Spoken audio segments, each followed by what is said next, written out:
Cake ಅಂದ್ರೆ ಯಾರಿಗ್ ತಾನೇ ಇಷ್ಟ ಇಲ್ಲ ಹೇಳಿ. ಚಿಕ್ಕವರಿಂದ ದೊಡ್ಡವರ ತನಕನೂ ಎಲ್ಲರೂ ಕೇಕ್ ಅನ್ನ ಇಷ್ಟಪಟ್ಟು ತಿಂತಾರೆ. ಆದ್ರೆ ಇತ್ತೀಚೆಗೆ ಕೇಕ್ ನಿಂದ ಆರೋಗ್ಯ ಸಮಸ್ಯೆಗಳು ಹೆಚ್ಚಾಗ್ತಿದೆ. ಇದೀಗ ಕೇಕ್ ತಿಂದು 5 ವರ್ಷದ ಮಗು ಸಾವನ್ನಪ್ಪಿರೋ ಘಟನೆಯೊಂದು ನಡೆದಿದೆ. ಅದೇನು ಅಂತ ಹೇಳ್ತೀವಿ ಇಂದಿನ ಈ ವಿಡಿಯೋದಲ್ಲಿ. ಬೆಂಗಳೂರಿನ ಕೆಪಿ ಅಗ್ರಹಾರದ ಭುವನೇಶ್ವರ ನಗರದಲ್ಲಿ ಕೇಕ್ ತಿಂದು 5 ವರ್ಷದ ಮಗು ಸಾವನ್ನಪ್ಪಿದೆ. ಜೊತೆಗೆ ತಂದೆ ತಾಯಿಯ ಸ್ಥಿತಿಯೂ ಕೂಡ ಗಂಭೀರವಾಗಿದೆ. ಕೇಕ್ ತಿಂದು ಫುಡ್ ಪಾಯ್ಸನ್ ನಿಂದ 5 ವರ್ಷದ ಧೀರಜ್ ಸಾವನ್ನಪ್ಪಿದ್ದು, ತಂದೆ ಬಾಲರಾಜ್ ಹಾಗೂ ತಾಯಿ ನಾಗಲಕ್ಷ್ಮಿ ಸ್ಥಿತಿ ಗಂಭೀರವಾಗಿದೆ. ಸ್ವಿಗ್ಗಿ ಡೆಲಿವರಿ ಬಾಯ್ ಆಗಿ ಕೆಲಸ ಮಾಡ್ತಿದ್ದ ಅಸ್ವಸ್ಥ ಬಾಲರಾಜ್ಗೆ ನಿನ್ನೆ ಸಂಜೆ ಕೇಕ್ ಆರ್ಡರ್ ಬಂದಿತ್ತು. ಬೇಕರಿಯಿಂದ ಕೇಕ್ ತೆಗೆದುಕೊಂಡು ಹೋಗುವಷ್ಟರಲ್ಲಿ ಆರ್ಡರ್ ಕ್ಯಾನ್ಸಲ್ ಆಗಿದೆ. ಈ ಹಿನ್ನೆಲೆ ಬಾಲರಾಜ್ ಮನೆಗೆ ಕೇಕ್ ಅನ್ನ ತೆಗೆದುಕೊಂಡು ಹೋಗಿದ್ದಾನೆ. ಅದರಂತೆ ಇಡೀ ಕುಟುಂಬ ಅದನ್ನ ತಿಂದಿದ್ದಾರೆ. ಕೇಕ್ ತಿಂದ ಬಳಿಕ ಮಗು ಪೋಷಕರು ಅಸ್ವಸ್ಥರಾಗಿದ್ದು ಕೂಡಲೇ ಅವರನ್ನ ಸ್ಥಳೀಯರು ಕಿಮ್ಸ್ ಆಸ್ಪತ್ರೆಗೆ ಸೇರಿಸಿದ್ದಾರೆ.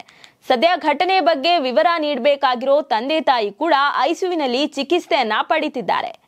ಹೀಗಾಗಿ ಪೊಲೀಸರಿಗೆ ದೂರನ್ನ ಕೊಡೋಕೆ ಅಥವಾ ಘಟನೆ ಹೇಗೆ ನಡೆದಿದೆ ಅನ್ನೋದನ್ನ ಹೇಳೋಕೆ ಯಾರು ಇಲ್ಲದಂತಾಗಿದೆ. ಇಬ್ಬರಿಗೂ ಪ್ರಜ್ಞೆ ಬಂದ ಬಳಿಕ ಅಷ್ಟೇ ಘಟನೆ ಬೆಳಕಿಗೆ ಬರಬೇಕಷ್ಟಿದೆ. ಈ ಘಟನೆ ಕುರಿತು ಸ್ಪಷ್ಟನೆ ನೀಡಿದ ಕಿಮ್ಸ್ ಆಸ್ಪತ್ರೆಯ ನಿರ್ದೇಶಕ ಡಾಕ್ಟರ್ ಅಂಜಿನಪ್ಪ, ಇದು ಫುಡ್ ಪಾಯ್ಸನ್ ನಿಂದ ಆಗಿದ್ದು, ಆಸ್ಪತ್ರೆಗೆ ಬರೋಕು ಮೊದಲೇ ಅಂದ್ರೆ ಆಹಾರ ಸೇವಿಸಿದ ಬಳಿಕ ಸಡನ್ ಆಗಿ 5 ವರ್ಷದ ಮಗು ಮೃತಪಟ್ಟಿದೆ. ಈ ಕುರಿತು ಅಲ್ಟ್ರಾಸೌಂಡ್ ಸ್ಕ್ಯಾನ್ ಮಾಡಲಾಗಿದೆ.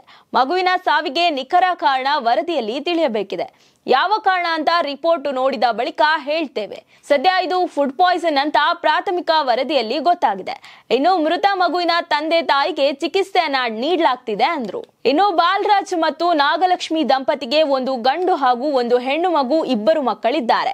ಮನೆಯಲ್ಲಿ ಒಟ್ಟು 4 ಜನ ವಾಸವಿದ್ರು. ಅಜ್ಜಿ ಮನೆಗೆ ಹೆಣ್ಣು ಮಗುವನ್ನ ಕಳಿಸಲಾಗಿತ್ತು. ನಿನ್ನೆ ರಾತ್ರಿ ಮೂವರು ಕೂಡ ಊಟ ಮಾಡಿ ಬಾಲರಾಜ್ ತಂದಿದ್ದ ಕೇಕ್ ಅನ್ನ ತಿಂದಿದ್ದಾರೆ. ಬೆಳಗಾಗುವಷ್ಟರಲ್ಲಿ ಈ ದುರ್ಘಟನೆ ನಡೆದಿದೆ. ಸದ್ಯ ಮೆಡಿಕಲ್ ರಿಪೋರ್ಟ್ಗಾಗಿ ಪೊಲೀಸರು ಕಾಯುತ್ತಿದ್ದಾರೆ.